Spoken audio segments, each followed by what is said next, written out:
శ్రీగురుభ్యో నమ. హరి ఓం. శ్రుతిస్మృతిపురాణానామాలయం కరుణాలయం నమామి భగవత్పాద శంకరం లోకశంకరం. ఓం సహనావతు సహనౌ భునక్తు సహ వీర్యంకరవావహై తేజస్వినావధీతమస్తు మా విద్విషావహై. ఓం శాంతి శాంతి శాంతి. ఆ కఠోపనిషత్తు యొక్క ఉపదేశం ఈ మూడవ వల్లిలో ఎలా ఉన్నది అంటే చెప్తున్నారు. ఋతం పిబంతౌ సుకృతస్య లోకే గుహాం ప్రవిష్టౌ పరమే పరార్థే ఛాయాతపౌ బ్రహ్మవిదో వదంతి పంచాగ్నయో ఏ చ త్రిణాచికేతాః. భగవత్పాదులు అంటారు, ఈ ఋతం పిబంతౌ సుకృతస్య లోకే అనేటటువంటి ఈ మంత్రవర్ణంతో ప్రారంభమవుతున్న ఈ వల్లికి సంబంధము ఒక్క మాట చెప్తాం మేము వినండి అని అంటూ, ఇంతకు పూర్వం జరిగినటువంటి వల్లిలో విద్యా విద్యే నానా విరుద్ధ ఫలే ఇది ఉపన్యస్తే. ఉపన్యస్తే అంటే చెప్పారు, వేదం చెప్పింది. ఏమని చెప్పింది? విద్య అవిద్య రెండింటిని గురించి చెప్పింది. అది ఒకసారి మళ్ళీ మనం పునశ్చరణ చేసుకోవాలి. ఆ రెండు కూడా నానా ఫలాలు ఇస్తాయి, విరుద్ధ ఫలితాలను ఇస్తాయి అని చెప్పారు. అయితే నతు సఫలేతే యథావత్ నిర్ణీతే, అవి ఏ విధంగా సరి అయిన ఫలితాన్ని ఇస్తాయో అటువంటి విధానాన్ని నిర్ణయించి చెప్పలేదు. నానా ఫలాలు, నానా విరుద్ధ ఫలాలు, ఒకటి కంటే ఎక్కువ ఫలితాలు ఇస్తాయి, విరుద్ధ ఫలితాలు ఇస్తాయి అని విద్యలను గురించి, అంటే శ్రేయస్సు ప్రేయస్సులను గురించి చెప్పారు.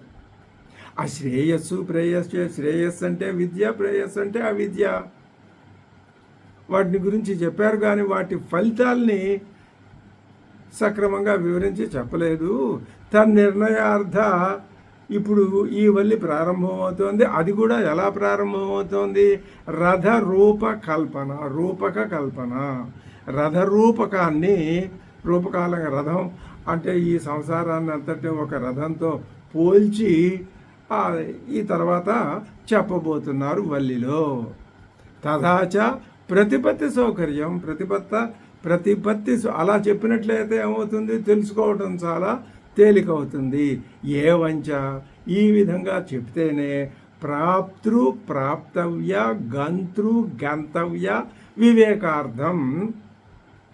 అంటే ప్రాప్త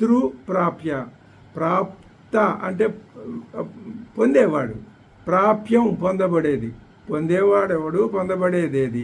అలాగే గంతవ్య, గంత అంటే వెళ్ళేవాడు, గంతవ్యం అంటే ఎక్కడికి వెడతాడో ఆ చోటు, ఆ స్థలం, ఆ లక్ష్యం. ఈ ప్రాప్తిని పొందేవాడికి, ఆ పొందేటటువంటి ప్రాప్తానికి ఏ సంబంధం ఉంది? ఈ గంతృ సంబంధం ఇది ఎలాంటిది అనే విషయాల్ని గురించి ఇక్కడ రథరూపక పద్ధతిలో నిర్ణయించి చెప్తారు. అది మనకి ఇక్కడ ఉపన్యస్యతే అని ఋతం పిబంతవు అనేటటువంటి ఈ మంత్రవర్ణంతో ఈ ఆఖ్యాయిక, ఈ తృతీయ వల్లి ప్రారంభమవుతున్నదయ్యా అని చెప్పారు. మనం ఒక్కసారి ఇంతకు ముందు ఆ రెండవ వల్లిలో ఏం చెప్పారో చాలా చాలా టూకీగా చెప్పుకున్నట్లయితే మనకి ఈ చెప్పబోయేటటువంటి ఈ విధానం మరింత సౌకర్యవంతంగా అర్థమవుతుందని అనుకోవచ్చు. అది కూడా 2-3 మాటలలో చెప్పుకుంటే ఇదే మననం చేయటము అంటే అని చెప్పుకున్నాం కదా. ఇప్పుడు నచికేతుడితో మొట్టమొదట ఏమన్నాడు యమధర్మరాజు? నచికేత, లోకంలో పుట్టి కొంతకాలం జీవించి మరణించే ఈ మనుష్య సమూహం ఉంది కదా, వీళ్ళు పుట్టిన దగ్గర నుంచి ప్రవర్తిస్తూనే ఉంటారు. ఆ ప్రవర్తన సహజంగా మనిషి ఏమిటి అంటే తనకు కావలసినవన్నీ కావాలి అని, తనకు కావలసినవన్నీ కోరుకుంటాడు కావాలని. తనకు అక్కర్లేనివి వద్దనుకుంటాడు. ఒక్కొక్కసారి తనకు కావలసినవి తను పొందాల్సినవి అనుకున్నవి పొందలేకపోతాడు. తాను వద్దనుకున్నవి వచ్చి నెత్తి మీద పడతాయి. ఈ విధంగా ప్రవర్తిస్తూనే ఉంటాడు. దీన్నే ప్రేయో మార్గం అంటారయ్యా. ఇది మానవుడికి ఎదురుకుండానే ఉంటుంది. మానవుడు అసలు పుట్టడమే దాంట్లో పుట్టాడు. ఆ పేరు అదే అని మానవుడికి తెలియకపోయినా వెళ్ళేది ఆ మార్గంలోనే. కానీ ఈ మార్గానికి ప్రేయో మార్గం అని పేరు తెలియనట్లే ఇంకొక మార్గం ఉంది, శ్రేయో మార్గం. అది దాని గురించి చాలామందికి అసలు ఆలోచన ఉండదు. అదే మోక్షాన్ని ఇచ్చే మార్గం అని, శ్రేయస్సుని ప్రేయస్సుని గురించి 2 మార్గాలు ఉన్నాయి అని చెప్పి, ఇందులో ధీరుడైన వాడు శ్రేయో మార్గాన్ని ఎంచుకుంటాడు. ఆ ధీరత్వం లేనివాడు మందుడు ఏం చేస్తాడు అంటే ప్రేయో మార్గం ఎంచుకునేదేముంది, ఇంకా అందులో పడి పోతూనే ఉంటాడు. యోగక్షేమాలు కావాలి అని కోరుకొని ఆ విధంగా పోతూనే ఉంటాడు. అయితే నేనేం చేశాను తెలుసా? నువ్వు నన్ను ఏం ప్రేతే విచికిత్స అని అడిగేసరికే నేను ఒక ఆలోచన చేశా. ఏమని? ఈ నచికేతుడు ఈ శ్రేయో మార్గంలో పెడతాను అని అంటాడా, ప్రేయో మార్గంలో పెడతానంటాడా? చూద్దాం, ఒక పట్టుబట్టి చూద్దాం అనుకున్నాడు లోపల. అనుకుని నేనేం చేశానయ్యా అంటే, నీకు ప్రియమైనవన్నీ ఇచ్చానయ్యా, ప్రియ రూపాలను ఇచ్చానయ్యా. కానీ నువ్వన్నీ వాటన్నింటినీ ఆలోచించి మొత్తం అన్నింటినీ వదిలేసి నువ్వేం చేశావు? ఈ కర్మ ఫలితాలనిచ్చే ఈ దారిలోకి నువ్వు రానంటే రానన్నావయ్యా. నువ్వు శ్రేయో మార్గంలోనే పెడతానన్నావయ్యా. ఆ 2 మార్గాలు ఎలాంటివో తెలుసా? దానికి దీనికి అది అటుపోతే ఇది ఇటుపోతుంది. పైగా విషూచి, దీని ఫలితం వేరు, దాని ఫలితం వేరు. దీనికేమో విద్య అని పేరు, దానికేమో అవిద్య అని పేరు. నచికేతుడు విద్యా మార్గంలో పెడతాడా, అవిద్యా మార్గంలో పెడతాడా అని నేను ఆలోచిస్తే, నువ్వు విద్యా మార్గంలోనే వెళ్ళావయ్యా. నేను ఎన్ని ప్రలోభాలు పెట్టినా కూడా నువ్వు వాటికి లోబడలేదు. కానీ కొందరు ఏం చేస్తారు తెలుసా? అవిద్యలోనే ఉంటారు, ఆ ప్రేయో మార్గంలోనే పడి ఉంటారు, అందులోనే గిరగిరా తిరుగుతూ ఉంటారు, ఆ ఫలితాలను అనుభవిస్తూ ఉంటారు. కష్టాలు వచ్చినప్పుడు బాధపడి ఏడుస్తూ ఉంటారు, సుఖాలు వచ్చినప్పుడు ఎగిరి గంతేస్తూ ఉంటారు. ఇలా వాళ్ళు ఆ ప్రవర్తన చేస్తూనే ఉంటారయ్యా. ఎవరు వాళ్ళకి ఇది కాదు బాబు ఈ మార్గం అని చెప్పరు. ఆ ముందు వెళ్ళే వాళ్ళని బట్టి వీళ్ళు ఎలా పెడుతూనే ఉంటారు. వాళ్ళ పరిస్థితి ఎలా ఉందో చెప్పమంటావా? తెలియని వాడు ఒకడు ముందు తీసుకుపోతుంటే వెనకాల వెళ్ళేవాళ్ళు వీళ్ళకి ఎలా తెలుస్తుంది? ఆ ముందెళ్ళే తీసుకెళ్లేవాడికే తెలియకపోతే వీళ్ళ పరిస్థితి కూడా అలాగే ఉంది. ఏమిటయ్యా అక్కడ తేడా అంటే, ఇంకొక మాట చెప్పమంటావా? వాళ్ళు ఏమనుకుంటున్నారు? ఈ లోకమే ఉంది, ఏమిటి పరలోకం అనేది లేదు అని వాళ్ళు మూఢులై ఆ విధంగా అనుకుంటారు. కానీ ధీరుడు మాత్రం ఈ లోకం ఇది శాశ్వతం కాదు, శాశ్వతమైనటువంటి వేరే ఒక లోకం ఉన్నది అనుకుంటాడు. అతడు నేనేమీ చేయలేను, కానీ వీళ్ళున్నారే ఇదే లోకం అనుకునే వాళ్ళు పుడుతూ ఉంటారు, పెరుగుతూ ఉంటారు, చస్తూ ఉంటారు. వీళ్ళు నా వశంలోకే వస్తూ ఉంటారయ్యా. వీళ్ళు పోనీవయ్యా, వీళ్ళకి ఏదైనా చెబుతామా అంటే ఆ చెప్పేవాళ్ళు ఎవరూ లేరు, ఎవరూ చెప్పరు. చెప్పినా విని వీళ్ళు దానికి దుర్వ్యాఖ్యానాలు చేస్తారే తప్ప సరైన విధానంగా ఈ లోకంలో పాండిత్యం, రకరకాల అహంకారం, ప్రాగల్భ్యం, ఇన్ని రకాలు ఉన్నాయ్యా. వీటన్నింటి ఇలా ఉండటం మూలాన ఏమవుతోంది అంటే, అసలు ఏ విధంగా మానవుడు ప్రవర్తించాలి అనే విషయమే జనానికి తెలియకుండా పోతోందయ్యా. కాబట్టి ఇంకొక మాట కూడా చెప్పమంటావా? అసలు ఈ శ్రేయో మార్గాన్ని గురించి చెప్పేవాడే లేడు. చెప్పినా వినేవాడు, విని దాని ఫలితాన్ని పొందేవాడు అంతకంటే లేడు. ఎందుకుంటారండి, బోల్డ్ అంతమంది ఉంటారు చెప్పేవాళ్ళు అని నువ్వు అంటావా? దానికి ఒక మాట చెబుతా నేను. అవరేణ ప్రోక్త యది, అవిద్వాంసుడు తెలియని వాడు గనక చెబితే దీనికి అసలు ఉన్న విషయం కూడా పోయి దానికి చెడ్డ వ్యాఖ్యానం వచ్చి అది దానికి ఒక దురర్థం లోకంలో వ్యాపించిపోతుందయ్యా. కాబట్టి ఎవరు చెప్పాలో తెలిసినా అనన్యుడైన వాడే, ఆ బ్రహ్మజ్ఞానం సాక్షాత్కరించుకొని పొంది అది అయిన వాడే చెప్పాలయ్యా. అన్యుడు చెప్పడానికి పనికిరాదు, అనన్యుడే చెప్పాలి. చెబితేనే అది ఆ మార్గం ఒకటి ఉన్నది అని తెలుస్తుంది. ఎందుకని? అది అణుప్రమాణమయ్యా, చాలా సూక్ష్మాతి సూక్ష్మమైనటువంటి పద్ధతి అది. మరి పైగా అలా కాదులేండి, చెప్పేవాళ్ళు ఎక్కువ మంది ఎక్కడా దొరకట్లేదు, మేము ఆలోచించి మా ఊహతో మేము పట్టుకుంటాం, తర్కించి పట్టుకుంటాం. ఇది తర్కాలకి ఏ ప్రమాణానికి లొంగేది కాదు, తెలిసేది కాదయ్యా. అలా తెలిసేవి లోకంలో ఉన్నాయి నీకు. అవి ఎంతకాలం ఉంటాయో, ఎంత ఫలితం ఇస్తాయో, ఎంత తొందరగా పోతాయో నీకు అవి తెలుసు.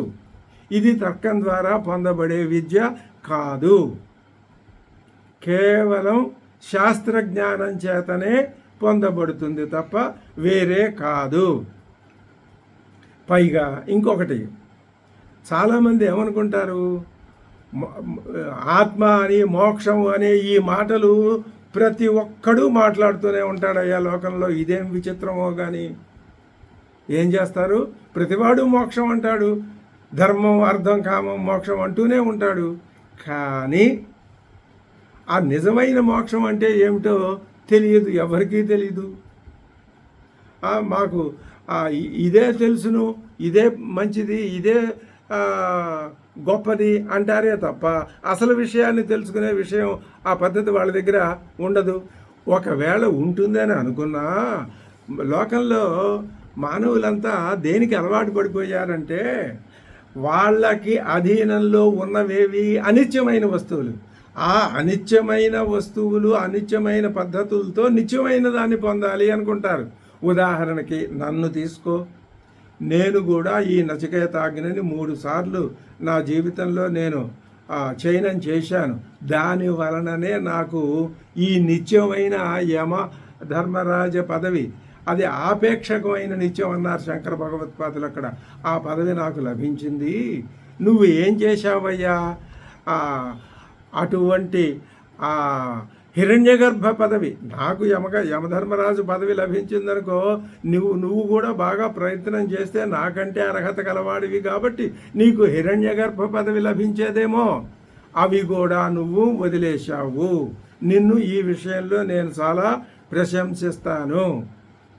కానీ ఒక విషయం నువ్వు బాగా అర్థం చేసుకున్నావయ్యా. ఏమని అంటే, అది ఆ ఆత్మతత్వం శ్రేయో మార్గంలో ప్రయాణం చేస్తే లభించేటటువంటి ఆత్మతత్వం ఉన్నదే, అది దుర్దర్శం గూఢం అనుప్రవిష్టం గుహాహితం గహ్వరిష్టం పురాణం. ఇన్ని రకాల లక్షణాలు ఉన్నాయి దానికి. దాన్ని ఎలా పొందాలి తెలిసిన? అధ్యాత్మయోగేన, కేవలం ఆత్మజ్ఞానం అలా పొందాల్సిందే తప్ప వేరే విధంగా రాదయ్యా. ఆత్మజ్ఞానం పొందినవాడు హర్షశోకౌ జహాతి, హర్షము ఉండదు, శోకము ఉండదయ్యా వాళ్ళకి. మరి కాబట్టి ఇప్పుడు మనం ఏం చేయాలంటే, ఏతత్ శ్రుత్వా సంపరిగృహ్య మర్త్య ప్రవృక్ష్య ధర్మ్యం అణుమేతం ఆప్య సహ మోదతే మోదనయ్యగం హి లబ్ధ్వా వివృతగం నచికే. నువ్వు ఆ విషయాలన్నీ జాగ్రత్తగా ఆలోచించే శ్రేయో మార్గం యొక్క సంపూర్ణమైనటువంటి ఫలితాన్ని పొందాలి అనుకున్నావు. నీకు ఆ శ్రేయో మార్గం వివృతంగా ఉందనే నేను భావిస్తున్నాను అన్నాడు. ఇంకా అసలు విషయం చెప్పాడు. ఈ విధంగా చెప్పి ఊరుకుంటాడు. అప్పుడు నచికేతుడు ఏమన్నాడు? అవునండి యమధర్మరాజా, నువ్వు చెప్పింది చాలా నాకు నచ్చింది. కానీ ఇప్పుడు నువ్వు నాకు అసలు విషయం చెప్పు. నువ్వు చెప్పేది ఎలా ఉండాలి అంటే ధర్మాలకి, మరి అలాగే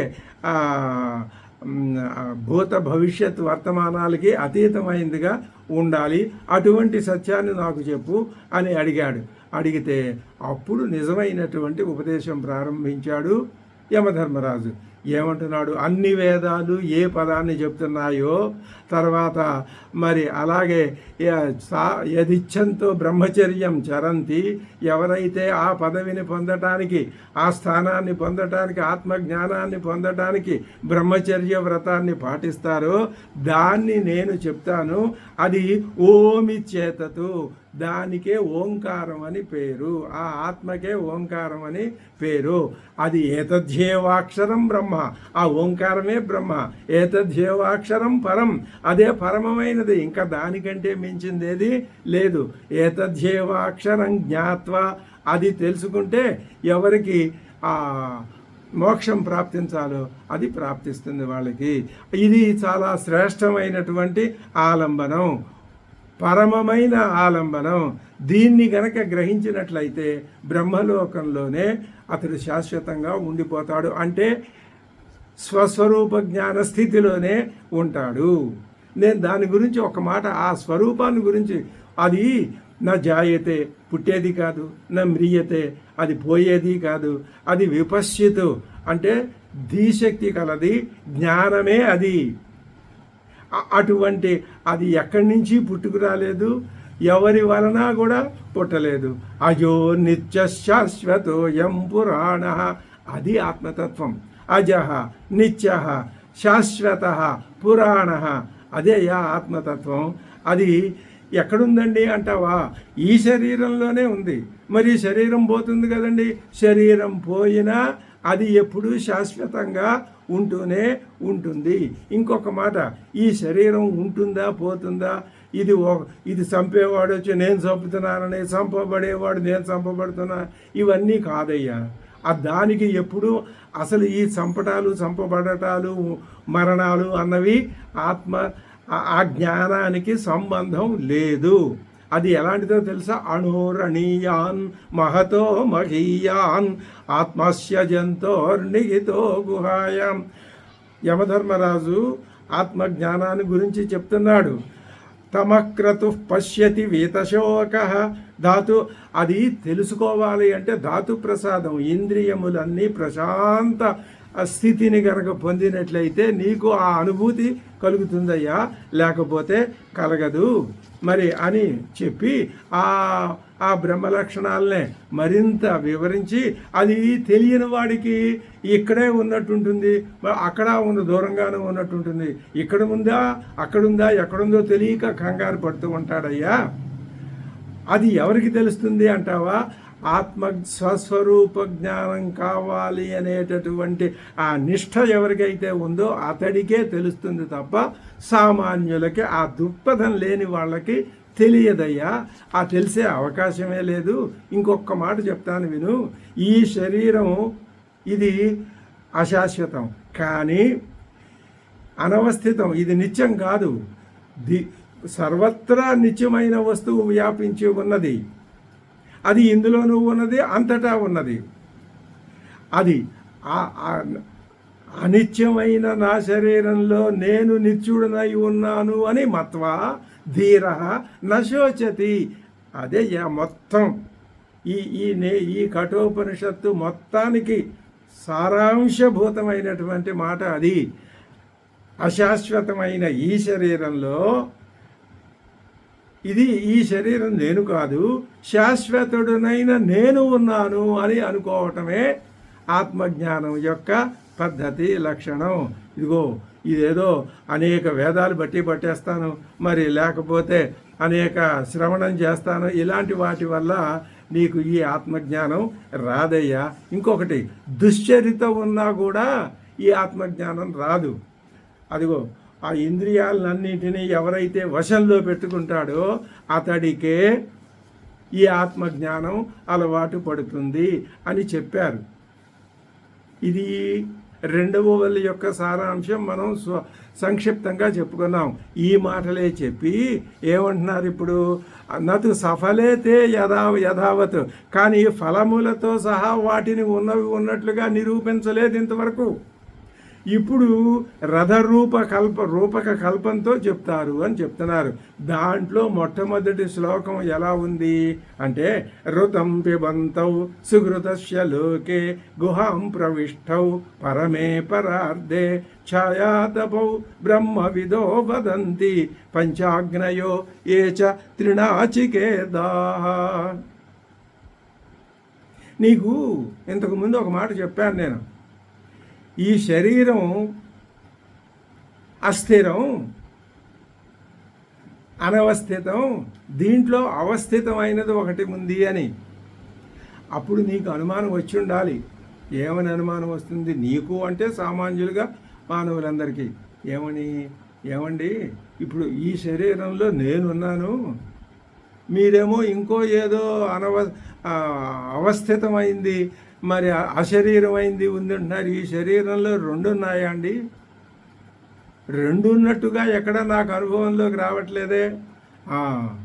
ఇప్పుడు నీకు ఒక విషయం స్పష్టంగా అర్థమయ్యేటట్లు చెప్తే దానివల్ల ఏమవుతుంది, నిజంగానే ఈ నేనులు నీలో రెండు ఉన్నాయి అని అర్థమవుతుంది. అర్థమైందే అనుకోండి. దానివల్ల ఏమిటంటారు, రెండు నేనులు ఎందుకండి, అసలు ఒకటి చాలు కదండి. అది ఆ విషయమే ఇప్పుడు మేము చెప్తాం. ఏం చెప్తున్నాం అంటే, ఋతం పిబంతౌ సుకృత. ఉపనిషత్తు ఏది చెప్పినా శాస్త్రీయంగా చక్కగా పద్ధతి ప్రకారం ప్రారంభం నుంచి ఒక వాక్యం కర్త కర్మ క్రియతో వాక్యం పూర్తయితే ఎలా ఉంటుందో, ఒక భావానికి కూడా ప్రారంభం, వివరణ, పరిసమాప్తి ఒకే వాక్యంలో, ఒకే శ్లోకంలో. ఇది భావం ప్రారంభం కావటం, కొంచెం వర్ధిల్లటం, ఆ చెప్పదలుచుకున్న అంశాన్ని పూర్తి చేయటం, ఇది భావం యొక్క వరుస. అలా ఉంటుంది ప్రతి మంత్రం కూడా. దానికి ఎక్కడి నుంచి చెప్పుకుంటూ వస్తున్నారు, నీ శరీరంలో రెండు ఉన్నాయని చెప్పడం లక్ష్యం. అది ఏం చెప్తున్నారు, ఋతం పిబంతౌ సుహృదస్య లోకే గుహాం ప్రవిష్టౌ పరమే పరార్ధే ఛాయాతపౌ బ్రహ్మవిదో వదంతి పంచాగ్నయో ఏ చ త్రినాచికేతాః. కేవలం బ్రహ్మవేత్తలే కాదు, త్రినాచికేతులు అంటే తమ జీవితంలో 3 సార్లు నచికేతాగ్ని చయనం చేసిన పంచాగ్ని ఉపాసకులున్నారే, వాళ్ళును ఈ బ్రహ్మవేత్తలను ఉభయపక్షాల వారును ఒక్క విషయాన్ని ఏకగ్రీవంగా ఒప్పుకుంటున్నారు. ఏ విషయాన్ని ఒప్పుకుంటున్నారు, నీలో ఈ ఉపాధిలో ఛాయాతపౌ రెండు ఉన్నాయి అన్నారు. ఛాయ ఆతపం. ఆతపం అంటే ఎండ, ఛాయ అంటే నీడ. నీడ ఎండ అర్థమైపోతుంది మనకి. రెండు నేనులు అని మనం ఇంతకుముందు అనుకున్నాం. అందులో ఒక నేను ఛాయ, మరొక నేను ఆతపం.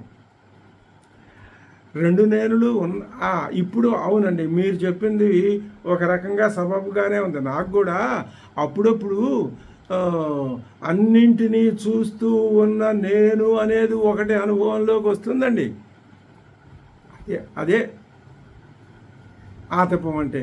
ఛాయ అంటే ఆభాస, ఛాయ నీడ అది నిజం కాదుగా. ఆ రెండు ఉన్నాయి. ఎలా ఉన్నాయో ఇప్పుడు చెప్తున్నది ఉపనిషత్తు మంత్రవర్ణంలో. ఏమని చెప్తున్నది, ఋతం పిబంతౌ సుకృతస్య. సుకృతస్య అంటే స్వయంకృతస్య కర్మణః ఋతం ఇది పూర్వేణ సంబంధ. సుకృతస్య ఋతం అని, అంతే తప్ప సుకృతస్య లోకే అని అలా చెప్పకూడదట. సుకృతస్య ఋతం. సుకృతస్య అంటే స్వయంకృతస్య, తనంతట తానుగా తన చేత నిర్వర్తించబడినటువంటి ఆ కర్మణః కర్మల యొక్క ఋతం. ఋతం అంటే అర్థం ఏమిటి, కర్మఫలం. సుకృతస్య సుకృతం తన చేతనే ప్రతి మనిషి ఏదో ఒక పని చేస్తూనే ఉంటాడు. అందులో వేద విహితమైన పనులు, వేద విరుద్ధమైన పనులు చెయ్యొద్దని వేదం చెప్పింది. వేద విహితమైన పనులు ఏమిటో మాకు తెలియట్లేదు, మేమేదో చేసుకుంటూ పోతున్నాం. మాకు ఒక విషయం తెలుసు, ఏ పని చేసినా మంచి చేసినా మంచి ఫలితం, చెడ్డ చేస్తే చెడ్డ ఫలితం అనుభవించాలని ప్రతి ఒక్కడికి తెలుసు. ఈ దేశం ఆ దేశం ప్రాచ్య పాశ్చాత్య మొత్తం అన్ని ప్రాంత ప్రతి మానవుడికి తాను చేసిన కర్మఫలం అనుభవించాలని తప్పనిసరిగా తెలుస్తుంది. అదే విషయాన్ని చెప్తున్నారు. సుకృతస్య స్వయంకృతస్య ఋతం అంటే కర్మఫలం. అది దానికే సత్యం అని పేరు. దానికి అర్థం అదిగో చెప్తున్నారు. ఋతం సత్యం, అవశ్యం భావిత్వాత్ కర్మఫలం. అవశ్యం భావి, ఇంకా అది ఫలితం ఇచ్చి తీరుతుంది, పోనీలే వదిలేద్దాంలే అనే ఇది నెగ్లెక్ట్ చేయడం అనేది ఉండదు. అవశ్యం భావి కావటం చేత దానికి ఆ ఋతం అనే మాటకు అర్థం ఏమిటి అంటే కర్మఫలం. సుకృతం ఋతం పిబంతౌ ద్వివచనం. మరి ఛాయాతపోం అని చెప్పారుగా అక్కడ. కాబట్టి ఇక్కడ ఏం చెప్తున్నారు? పిబంతౌ అంటే తాగుతున్నారంటే ఆ ఫలితాన్ని చెప్తున్నారు.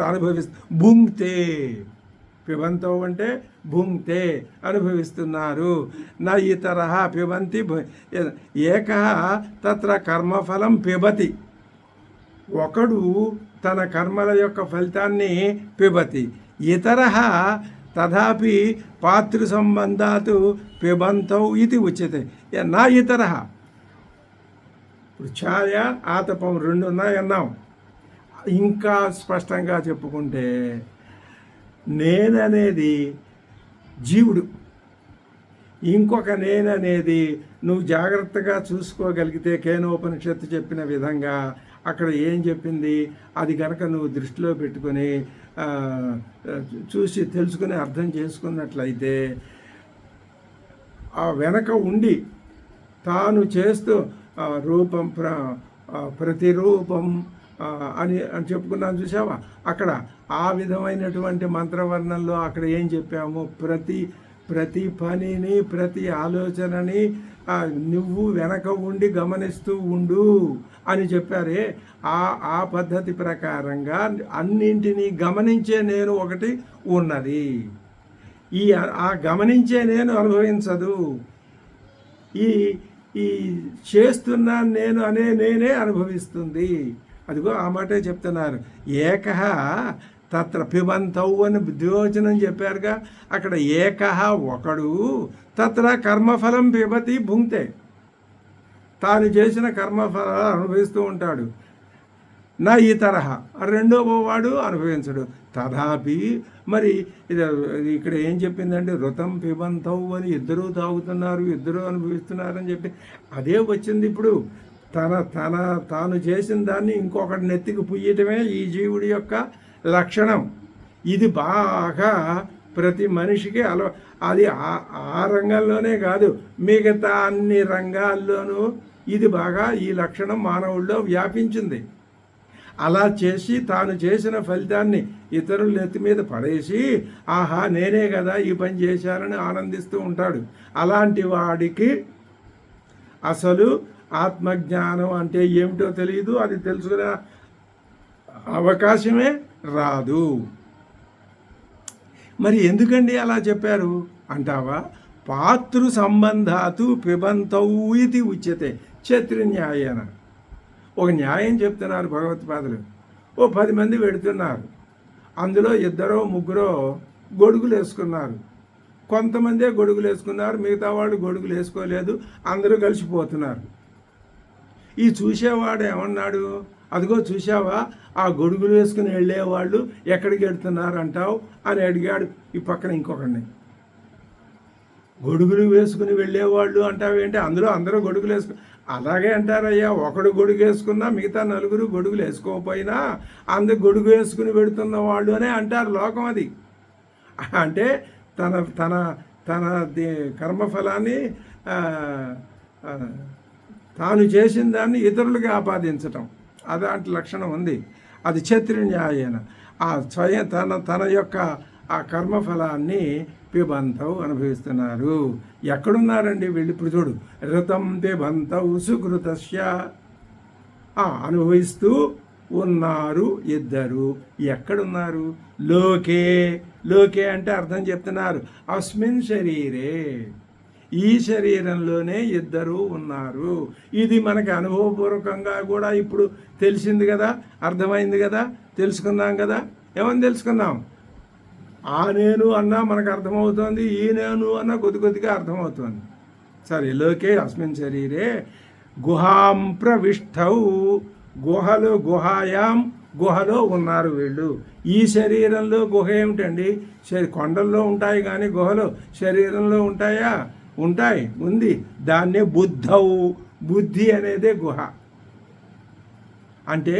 ఎందుకని? దాంట్లో అనేక రహస్యాలు ఉంటాయి కాబట్టి అది ఒక గుహ వలె నీ భావాలన్నింటికి నిలవ ఉంచుకోవటానికి, ఉండటానికి చోటు ఇస్తుంది. కాబట్టి బుద్ధినే ఏమన్నారు? గుహ అన్నారు. లోకే గుహాం ప్రవిష్టౌ, ప్రవేశించినవి. ఏవి? ఋతం పిబంతవు. ఏమిటవి? ఛాయాతపౌ. అవి గుహలో ఉన్నాయి. ఆ గుహ ఎటువంటిదండి?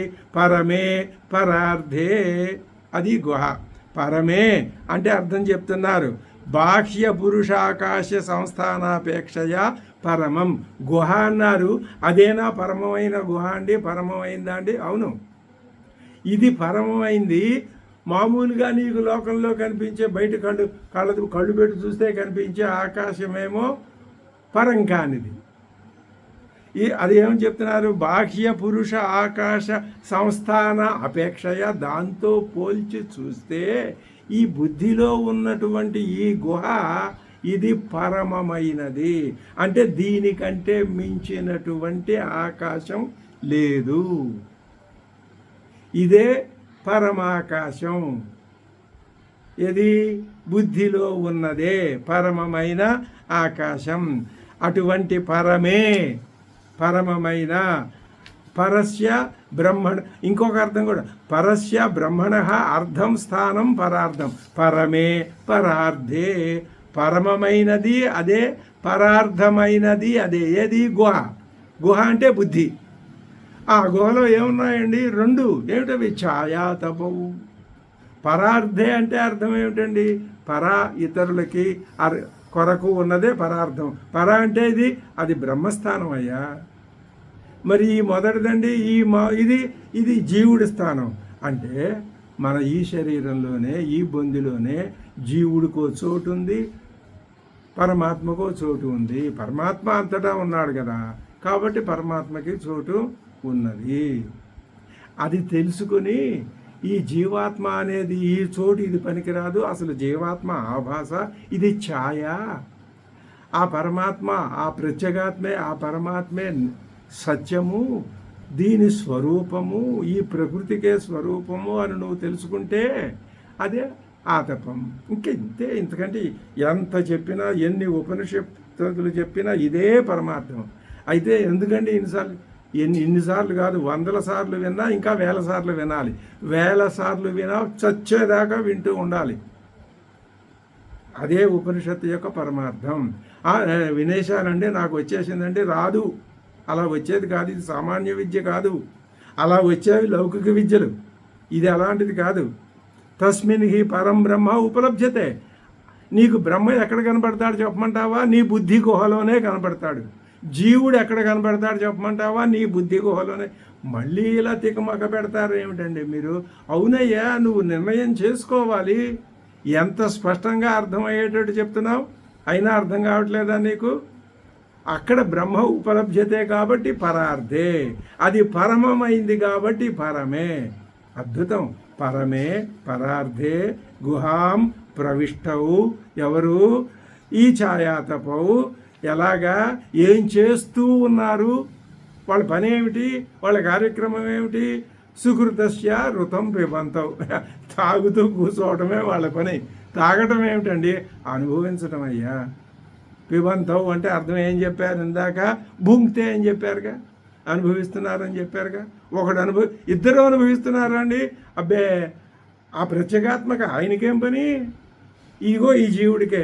మరి రెండు ఇద్దరు అనుభవిస్తున్నారని చెప్పింది ఏంటండి ఉపనిషత్తు? ఇది తప్పు కదండి. తప్పు కాదు, నీకు అర్థం కావడం కోసం చెప్పాం. నువ్వు కాసేపు నేనే కాదు పరమాత్మ కూడా ఈ ఫలితాలు పొందుతాడన్న నువ్వు ఆనందిస్తావు కదా. తర్వాత అసలు విషయం చెప్పి నువ్వు నేను అనుభవిస్తున్నాను అనేది తప్పు, ఆ పరమాత్మ ఏది అనుభవించట్లేదు అనేది రైటు, నేను అదే ఇది కాదని నువ్వు తెలుసుకుంటావని నీకు చెబుతున్నాం మేము. అంత అంతరార్థం ఉంది దీంట్లో, అది తెలుసుకోవాలి.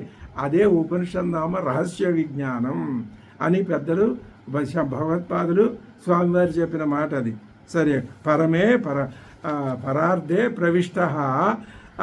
ప్రవిష్టవు అంటే పరార్థే అంటే హార్దాకాశే, హృదయం అనే ఆకాశంలో. అది ఎక్కడుంది? బుద్ధి అనే గుహలో. బుద్ధి అనే గుహలో హృదయం అనే ఆకాశం ఉన్నది. అందులో ప్రవిష్టవు ఇద్దరు ఉన్నారు. ప్రవిష్టవు ఇద్దరు ఎవరండి వాళ్ళు? ఇప్పుడు ఇక్కడ చెప్పేస్తున్నారు. తౌచ వాళ్ళిద్దరూ కూడా ఛాయా తపౌ ఇవ విలక్షణం. ఛాయ ఆతపం. ఛాయ వేరు, ఆతపం వేరు. ఆతపం ఛాయ కాదు, ఛాయ ఆతపం కాదు. విలక్షణాలు అంటే ఒకదాని లక్షణాలకి ఇంకొక దాని లక్షణాలకి పోలికలే లేవు. ఏమిటండి ఆ పోలికలు? సంసారిత్వ అసంసారిత్వేనా? ఒకటేమో సంసారి, ఏది ఛాయ, మరొకటి అసంసారి. ఇది చాలా అద్భుతమైన విషయం అండి. ఇది గ్రహించగలిగితే మన జన్మ ధన్యమైపోయినట్లే, ఇంకా అందులో అనుమానం లేదు. ఏం గ్రహించాలి మనం అంటే, సంసారి ఈ శరీరంలోనే ఉన్నాడు, అసంసారి ఈ శరీరంలోనే ఉన్నాడు. కానీ మనం చెప్తాం, పైకి ఉపన్యాసాలు దంచి పడేస్తాం. ఆచరణలో వచ్చేసరికి అంతా దంతవేదాంతమే, ఎందుకు పనికిరాందే. అదే మానవుడు తనను తాను మోసం చేసుకోవటం, అది పోగొట్టుకోవడానికే నిరంతరం ఉపనిషత్ శ్రవణ మనన నిధిధ్యాసనలు చేస్తూ ఉంటేనే కానీ ఆ దౌర్భాగ్యపు భావం పోదు. లేకపోతే అది ఉంటుంది, ఇది ఉంటుంది. చెప్పడానికి అంత బ్రహ్మాండంగా చెబుతాడు, మళ్ళీ ఆచరణలో అందరూ చేస్తున్నది అదే. ఇవాళ లోకంలో 199 మందిలో ఉన్నది అదే. ఎక్కడో మహానుభావులు ఉంటారు, వాళ్ళు మనకి ప్రాతస్మరణీయులు. వాళ్ళ పాదాల మీద పడి ఆ పాదధూళిని మనం నెత్తిన పెట్టుకున్నా మనకు చాలు, మోక్షం వస్తుంది ఈ జన్మలోనే. అంతటి స్థితి ఉన్నది. ఛాయా తపౌ ఇవ విలక్షణవు. ఎందువల్ల?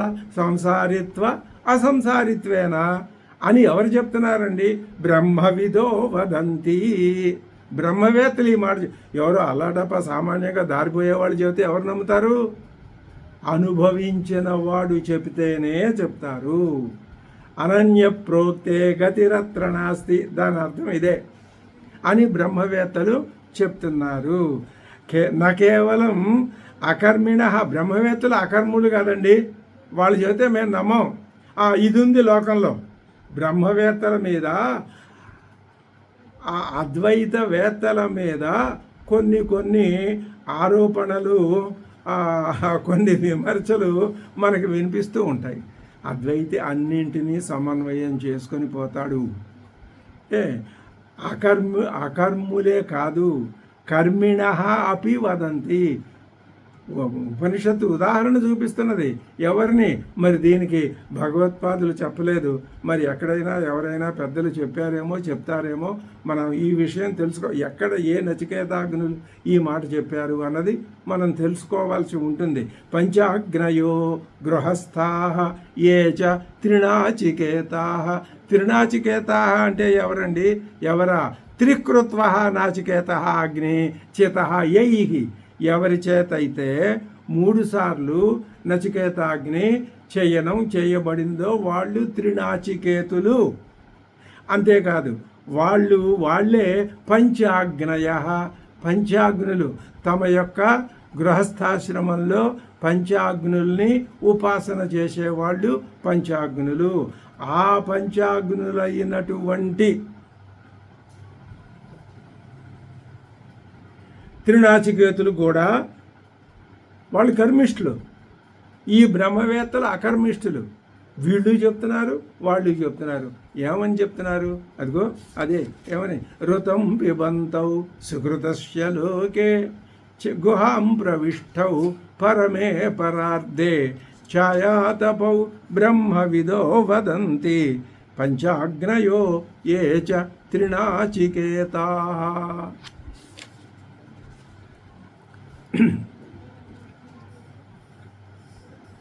ఓం సహనావతు సహనౌ భునక్తు సహ వీర్యంకరవావహై తేజస్వినావధీతమస్తు మా విద్విషావహై. ఓం శాంతి శాంతి శాంతి.